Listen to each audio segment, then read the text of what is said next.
Knocking on heaven's door.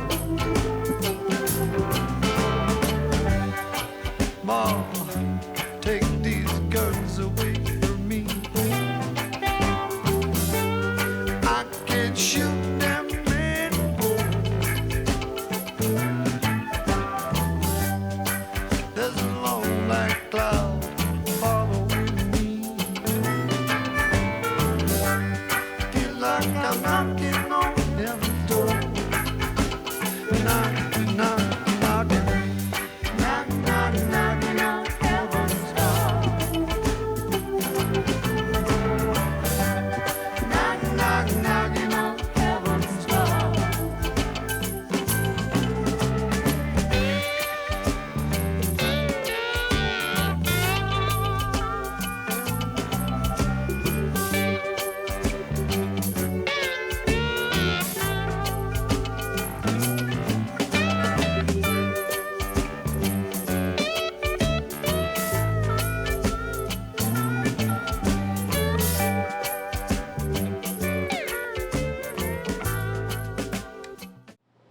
Lord, make me an instrument of your peace.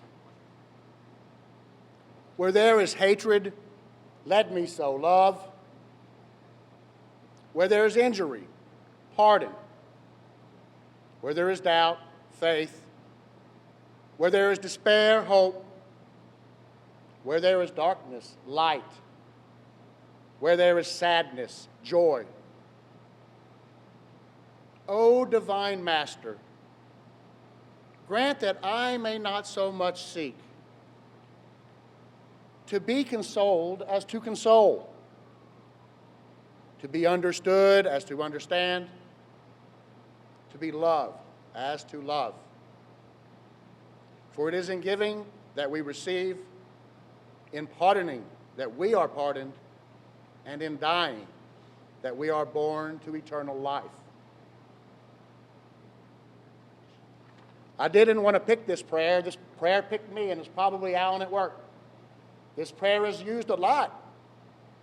But when I had several prayers in front of me, it was like Alan was saying, this one. Let me tell you how Alan gave hugs. Alan was a good hugger. Maybe not so much during COVID.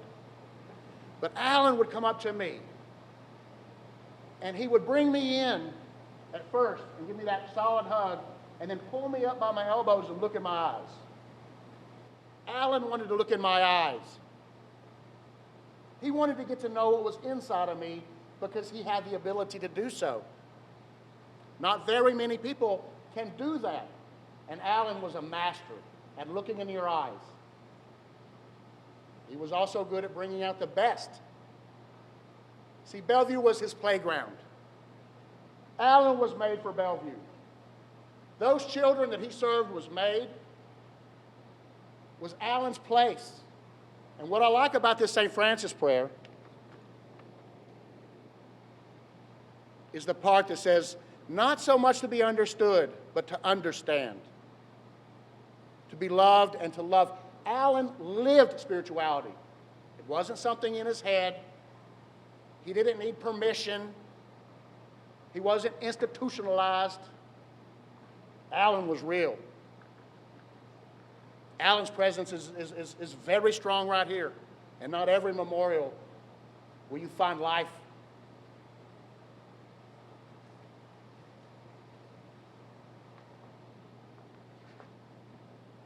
Welcome, Carolee and George.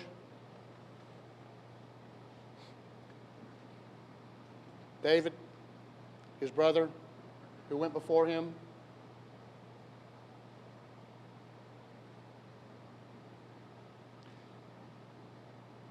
I'm going to let go of the mic, but before so, I just want to say that the quality that I love most about Alan, which is probably similar, vulnerability.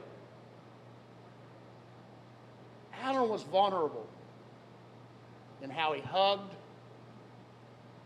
He put it all out there. And that vulnerability reaped rewards, fruits, gifts. He helped a lot of people. He helped some people that nobody else wanted to help. We love you, Alan. Thank you so much.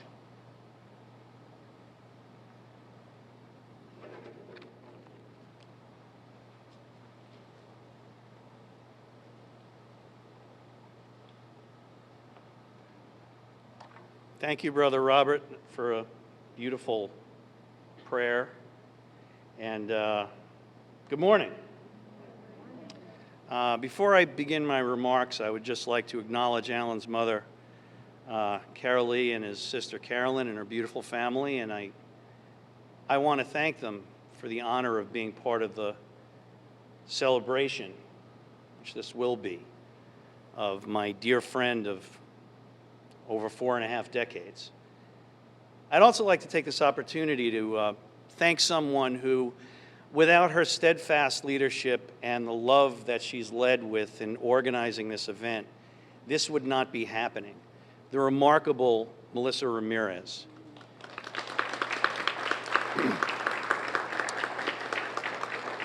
And I think it's important to acknowledge that Melissa has done all this while processing her own grief at the loss of a colleague and a friend of 21 years. And that's really remarkable. So thank you, Melissa.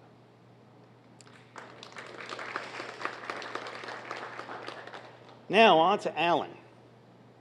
I first met Alan in September of 1978, which, if my math is right, was a million years ago. In front of the High School of Performing Arts on West 46th Street, between 6th and 7th Avenue, in the middle of what was then a squalid Times Square, before we became known as the Fame School. It was the first day of school, and I was a returning sophomore. Being in the late 70s, I had my hair parted in the middle and feathered back nicely. Vidal Sassoon jeans and fried boots. I felt pretty good about myself. I mean, I had braces and zits, but I felt pretty good. Then I noticed this kid. I can't really describe him as saying he just had blonde hair. He had a golden hue around him. Handsome face, perfect skin, no braces, and the body of a middle linebacker. Alan Pottinger was on the scene, and he was starting his freshman year, and I have to say, I found that really annoying. I was like, the zits and braces aren't enough, now I gotta deal with this guy. But we were a small school, and everyone knew everyone else, so I couldn't be a jerk to the new kid, because that wouldn't have been cool. And quite frankly, even though I was a kid from Brooklyn and could handle myself fairly well, I was pretty sure this new kid could kick my ass.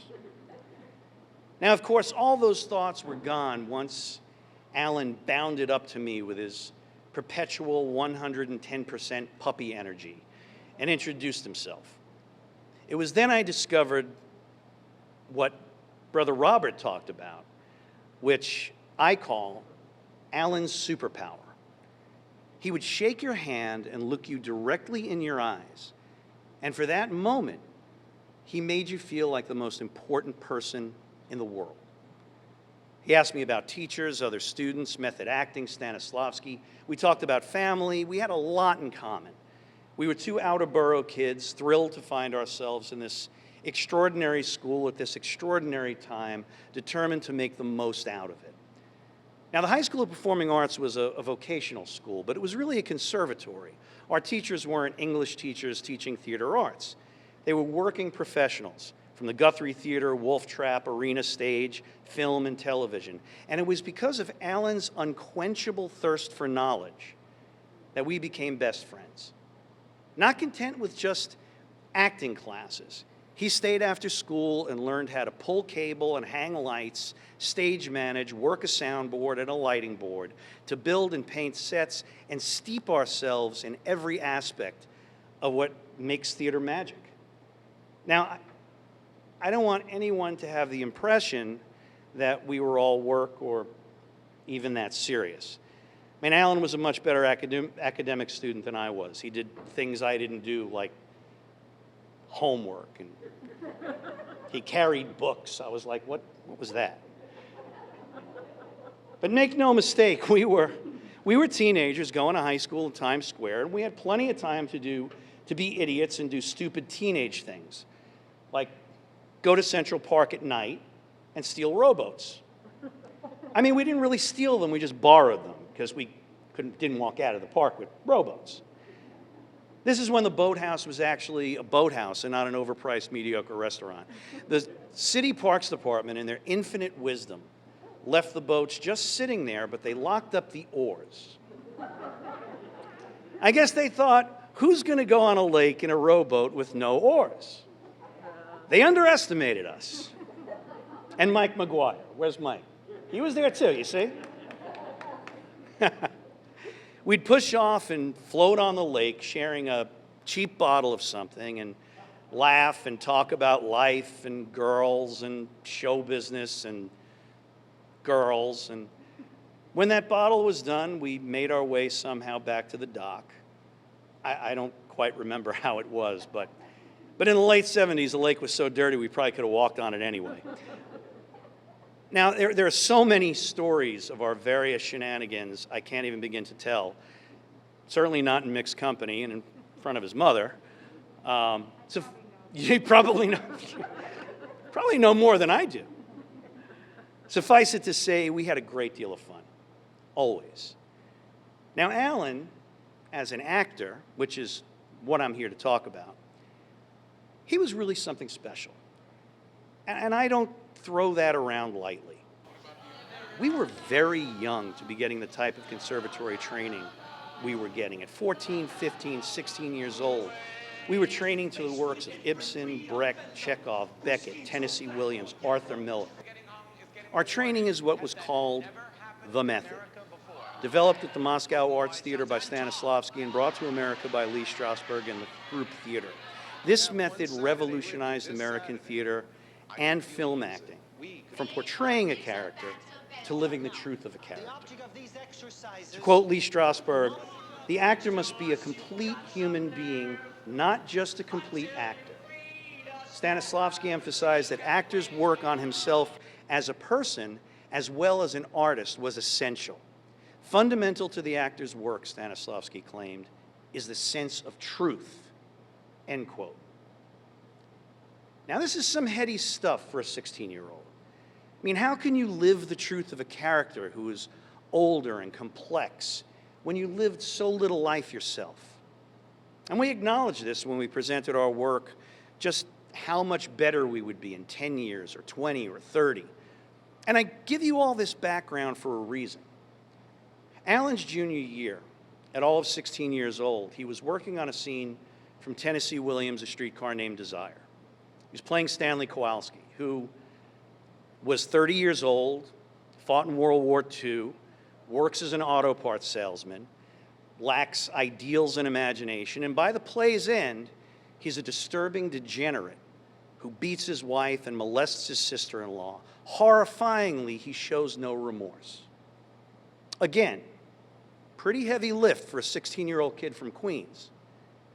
Being in different grades, I wouldn't be able to see the performance, so Alan asked me if I would sit in and watch a rehearsal, which I did. Now, the scene he was working on is the penultimate scene of the play. Stanley's wife, Stella, is at the hospital waiting to give birth to their first child. His sister, Blanche, is staying with them, and she's in her own alcohol-fueled, delusional fantasy world about a millionaire who's coming to rescue her. Stanley bursts in, clearly drunk, holding unopened bottles of beer, opens one up on the side of a table and continues to drink.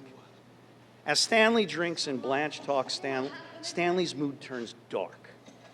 Now they're playing cat and mouse. Blanche senses danger, smashes a bottle and thrusts the broken shards towards Stanley's face. Stanley grabs her arm and twists it, forcing her to drop the bottle. Blanche drops to her knees. Stanley draws close to her and says, "We've had this date coming for a long time." He picks her up and he carries her to the bedroom. And as I watched Alan perform this, I witnessed something extraordinary. Sweet, funny, lovable Alan dropped away. And in his place was a dangerous, deranged, heartlessly cruel, fully formed Stanley Kowalski. I forgot I was watching Alan. It was nothing less than a transcendent performance. And I knew then this was an extraordinary talent. He had depth. And with his looks and his gift, he wouldn't just be successful, but he'd be able to write his own ticket. Afterward, 110% Alan came bopping over to me. "Was that okay, Reg?" I said, "Yeah, that was really okay." And we talked about the real possibility that he was going to have an amazing career. But something else happened that year that began to change the trajectory of Alan's life. To quote John Lennon, "Life is what happens to you while you're busy making other plans." Alan was called down to Jerry Eskow's office. He was the chairman of the drama department and grew very close with Alan. And he told Alan that day that his stepfather had passed away and he needed to go home. He then grabbed Alan by both of his shoulders, looked him in the eyes and said, "You need to be a man now. You have to be there and be strong for your mother and sister." Again, a pretty heavy thing for a kid to hear. But Alan discovered that being there for others, being a strong shoulder to lean on, was as much a calling as acting was. And this was an early turning point for him, and I realized that even more when 30 years later, Alan spoke at Mr. Eskow's funeral and told that same story verbatim. Now, as you'll see here in a few minutes, Alan did have the beginnings of a wonderful acting career. But he knew acting was an art. Acting as an art was so much more. And I think our friend and fellow classmate from Performing Arts, Danny Burston, said it best recently in an article he wrote for the New York Times, and with his permission, I quote him. "For theater isn't just a form of entertainment. At its best, it's a collective, spiritual experience. It's a church for the heart and mind. It's a shul for the intellect, a mosque celebrating mankind. It reminds us how beautiful life can be and how fragile it is as well. It helps us form opinions and gain insight into the lives of our fellow humans." End quote. Alan's artistic journey continued to evolve, especially after the death of his brother David. While he knew he could go on and continue to touch hearts as an actor, he also knew he could do more to help people through the arts if the footlights weren't in the way. And that led him eventually to this place. A place I know Alan used his superpower of connecting one-on-one to touch countless lives. Now, in closing, let me say, Alan's passing is an unspeakable tragedy. Of course, for his family and his colleagues, his friends, and all the people whose lives he touched. But it's also a tragedy for those who will never have Alan hold their hand, look them in the eyes, and make them feel for that moment like the most important person in the world. Therefore, I believe it is up to all of us to carry Alan's legacy forward with love, one person, one interaction, one kind gesture at a time. And I'll say to you, my little brother, Alan, my prayer for you is that you finally found serenity and peace that so often eludes us in life. Until we meet again, save me a seat on that cloud, pal.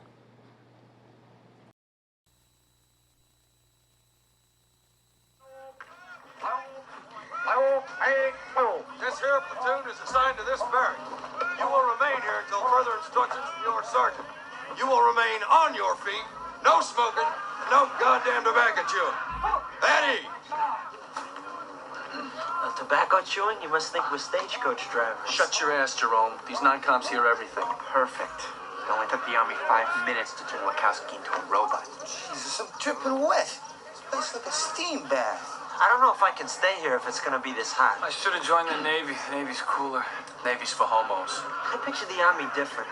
I pictured a lot of donuts and USO dances. You still got 2 spoonfuls left there, soldier. I've had enough, Corporal. You take what you want, but you eat what you take. We don't waste food around here. Eat it.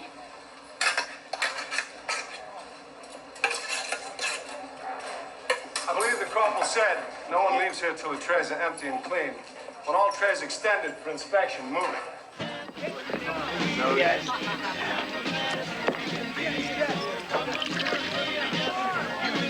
Hey, you Bud Sanders' brother? Bubba, this guy look like Bud Sanders to you or what? You're his brother? No relation. Never heard of him. Sorry. Where's our man, Steve? There's one Santa's brother. We don't even offer him a drink. Here you go. Have some whiskey, pal. Dad. I don't really drink. To mutt. To mutt. To mutt. Now, how the hell is old Mutt anyway? Yeah, what's old Mutter been up to, huh? Yeah, I don't really know Mutt. To the mighty Mutt. To mighty Mutt. To mighty Mutt.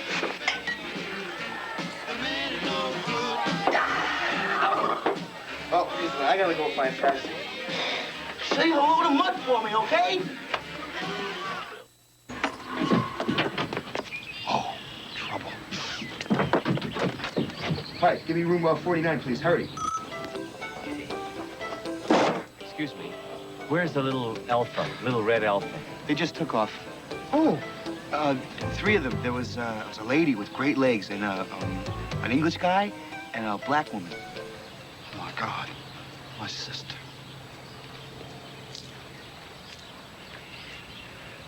Hey, the man, he asked me to give this to you.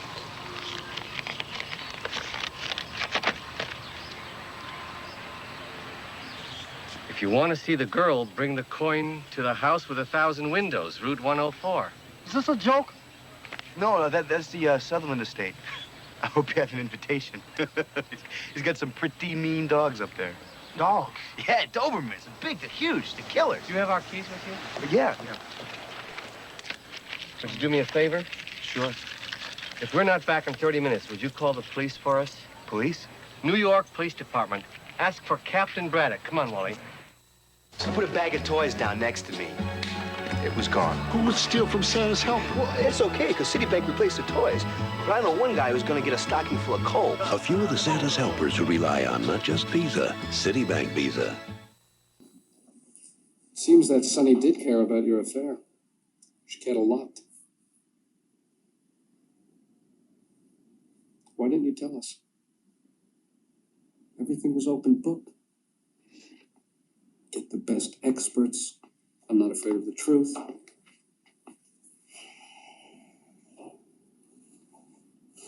Looks to me like Alexandra tried to force Sonny into suicide. Or they plotted it together. Either way, he's protecting Alexandra. Because he's still in love with her. And why not? And hey, she's a babe. He was here. Barely. I was lucky he showed at all. I mean, he can play, you know. The man does not own a watch, and his answering machine is like always broken. How close to 2 o'clock did he show? 2. Burke didn't get here till like 4, moaning and groaning about how some chick wouldn't let go of him. What chick? Sheila Mullins. Anyone with a guitar knows her, and I qualify. You want to hear me play Louie Louie? A time of independence, a time to mature. You've done everything to prepare them. You owe it to yourself to share in their experience. Give them an MCI personal 800 number so they can call home toll-free and let you know how they're doing. No more searching for loose change or calling collect. To sign up, just call this number. You see, we at MCI haven't forgotten, as much as they seem to be maturing. Mommy, I miss you. They're still your babies.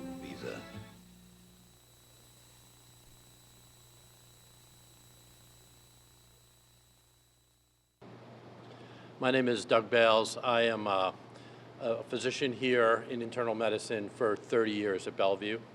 I'm the chief of medicine now, and I was friends with Alan. It's funny the way we forge friendships with colleagues. Could everyone hear me? Some people we don't know at all out of the hospital or out of our workplace, and they make a big impact on our lives. And it was that way with Alan and me. I had never once met him out of the hospital. So, you know, Paul, the words you talked about and the life you saw, I literally never talked to him outside of the hospital. And yet, I felt like he was one of my best friends, and that's a real tribute to someone like Alan. We were the same age, exactly. I'm science and math, he was music and arts. But Bellevue brought us together. I knew him for a long time at Bellevue, and We were colleagues and friends, and honestly, I would describe him as a passionate knucklehead. That's how I would describe him. I knew him in 4 settings, and I'm going to briefly talk about those 4 settings. The first was at elevators, water coolers, and hospital events. He was a jolly character. As we all know and just saw, he was an actor, and it showed. He was full of life. He was happy. He was gregarious and fun-loving. And whether he was in a kilt or quipping on the elevator or playing music in the lobby, he was present at Bellevue. And he brimmed with professional pride. Absolutely. It's funny, I cannot remember anything he really said that was so profound, but I always noticed the passion and the fact that he belonged at Bellevue. And I saw that, and I became friends with him. The second way I knew him was as a personal friend. We went to lunch together. Paul discussed his energy, and I agree. He just made people feel great around him. He held court at lunch, and I don't remember anything he said, but I do remember that every lunch, 8 people would come over and we'd laugh, and I think that's a good lunch, you know? He'd sit there like a king, and yet he wasn't kingly. He was more jester-like, actually. But he was committed, and you could sense the passion and mission, and everyone in the coffee shop felt that.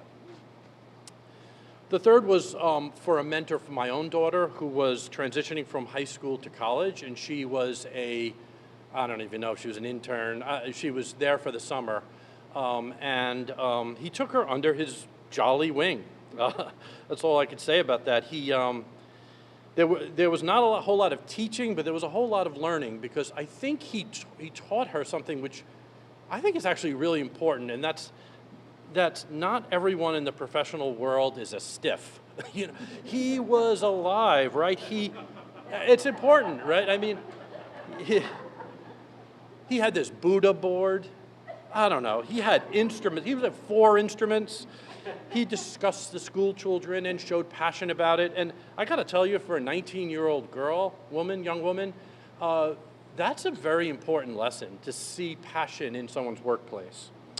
And you'd hear him like bragging about the children in the adolescent program, and it was something to see. I wanted to hang out with them too.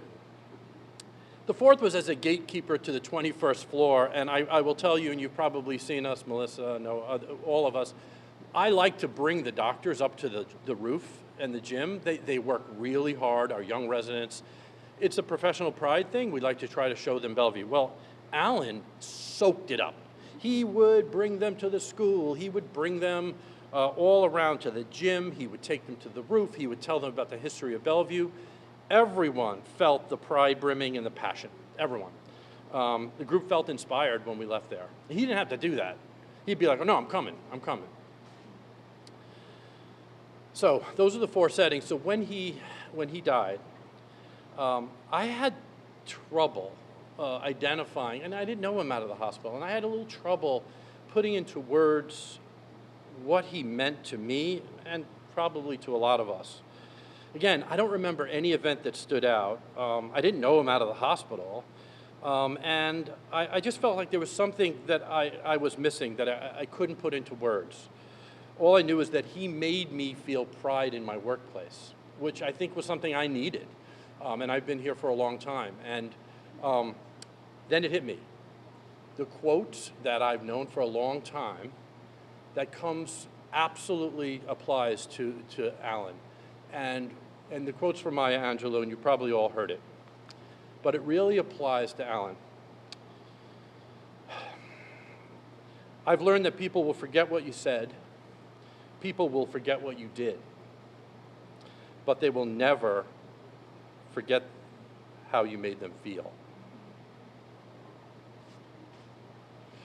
So, Alan, I wanted to thank you personally for making me feel entertained, amused, and proud. But I think we should all thank you for, and this is just in the work part of your life, feeling the warmth to our patients, the pride in our mission, and the passion in our workplace.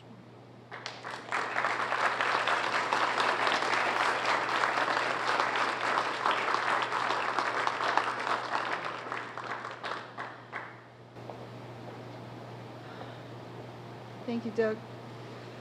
And thank you, Paul, for introducing me. So for those of you that might have missed that, yeah, okay, I'll do that. Hi again, I'm Alyssa Ramirez. I'm the Director of Creative Arts Therapy here at Bellevue. Alan was our Assistant Director, so I was technically his boss, just a very technical term here. I want to also, before I get started, thank the other people that really made this happen, which is our Creative Arts Therapy team. So all of the aesthetics here that you see, even the artwork that was created in his honor, and everything that's going out in the garden. We have Team 2 out there ready to receive you. So I want to thank them for making this possible as well. All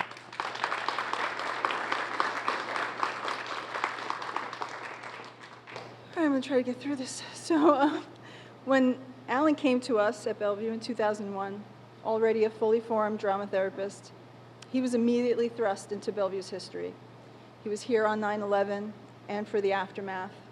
He was here during Hurricane Sandy, where he was part of that bucket brigade, carrying fuel up to 13 flights of stairs in the middle of the night, to volunteering during the Ebola crisis, and of course our current pandemic. He was unafraid. He ran into the thick of it like a great soldier. He didn't just play one in the movies. That was his work ethic. No task was too lofty or too humble for Alan. Often both were required on the same day. I would walk into his office and ask him, so are we going to get that proposal, that budget proposal done by noon? We've got this deadline. We're going to do it, right? But then in the next breath, I'd say, by the way, Al, we've got this staff wellness event coming up, and we're thinking of putting you in a giant teddy bear costume. You good with that? Of course he was. He was game for everything. And I can speak for hours on his professional accomplishments and the positions that he held. As an executive board member for the New York Coalition of Creative Arts Therapists, cats out there, you have Alan to thank in part because he was instrumental in getting licensure in New York State. As part of MoMA's Educational Advisory Board, he brought the museum to our inpatient kids, and then he brought the inpatient kids to the museum, many of them just for the first time. That after-school poetry program a lot of you know about, that he ran for the longest, those kids came back so proud just to show him how far they've come. And he remembered the poetry they wrote and would recite it back to them when he visited.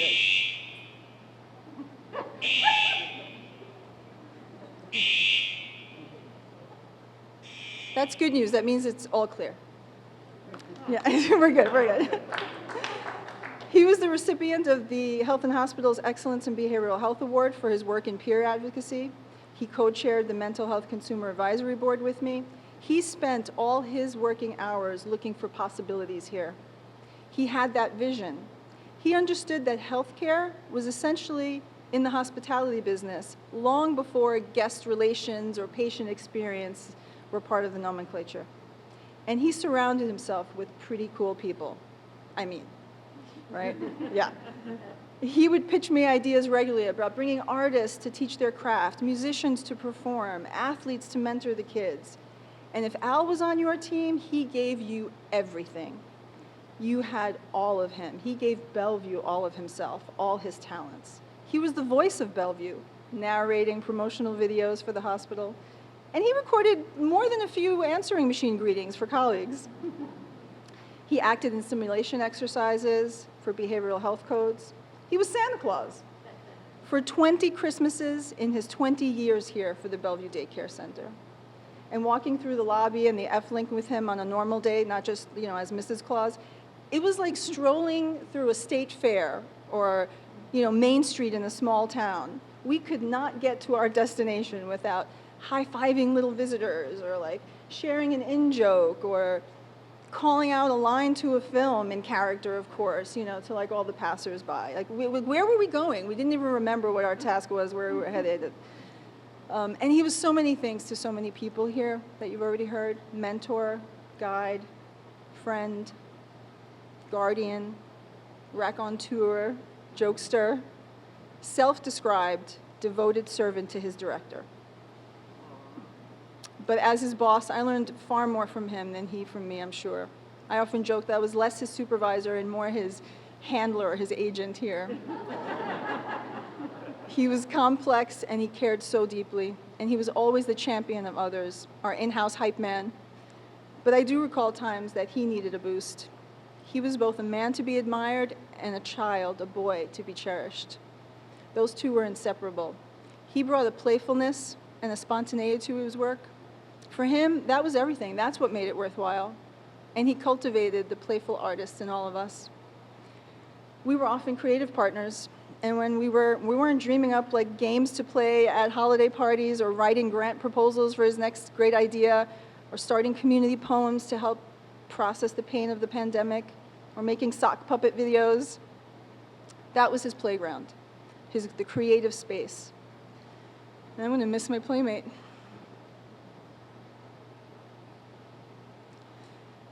In his master's thesis, titled What the Actors Learn, where are my actors? When relating actor training to the process of therapy and recovery, Alan wrote, "To be able to begin again is the actor's way. Of all forms of organized expression, the theater and the art of acting are the most ephemeral. To begin again is what the actor is faced with after every performance, indeed after every moment, after every character choice and inflection." And he began again so many times. His ability to reset, no matter the struggle or the circumstances, and begin again, I marveled at that. That was his greatest strength, I thought. He never gave up on himself. He never gave up on anyone else. After all, one could always begin again. And now here we are, and we must begin again and live in a world without his physical presence, but it is one filled with his legacy and his artistry in the sandbox. And for that, we'll be forever grateful to our pal, Al. Thank you.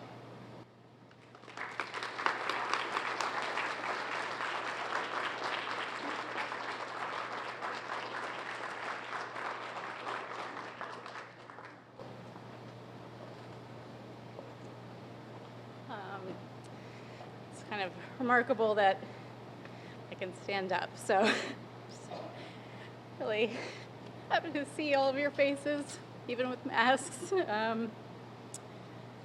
And I just want to thank you. Can we hear? I don't want to break this, but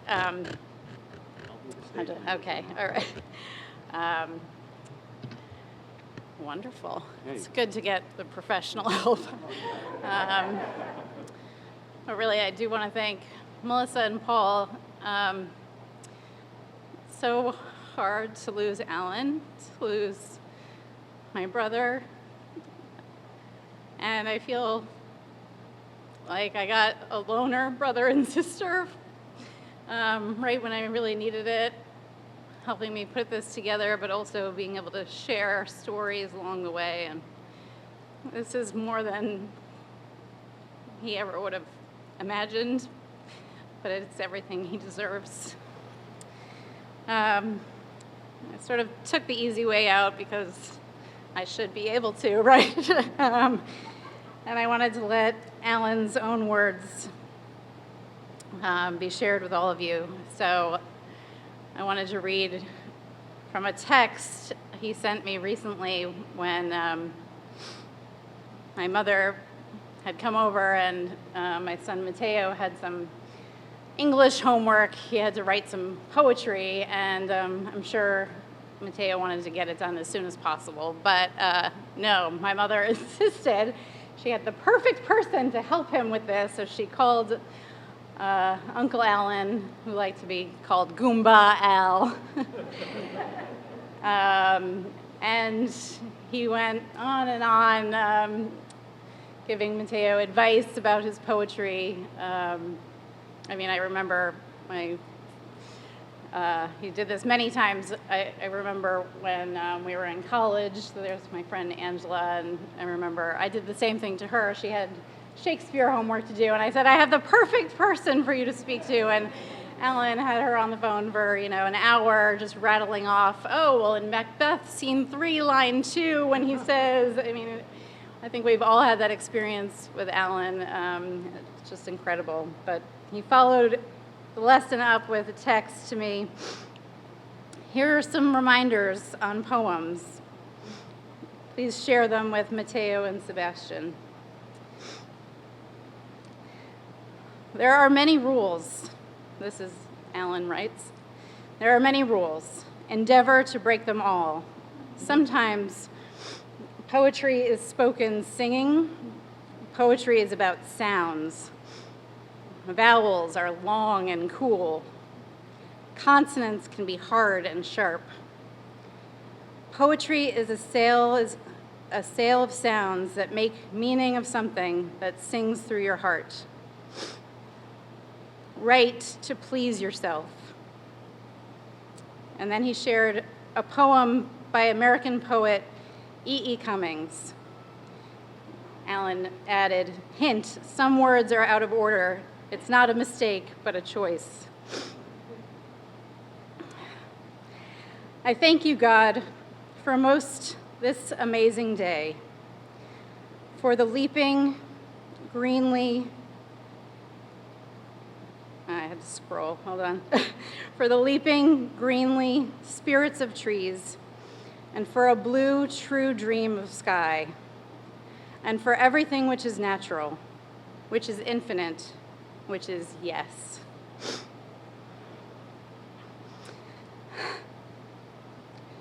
I who have died am awake again today, and this is the sun's birthday, and this is the birthday of life, and of love, and of wings, and the great, great happening, great happening, illimitable earth.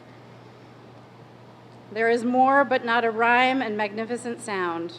Poems should be your soul signaling to others through the flames of the mundane. I will miss him.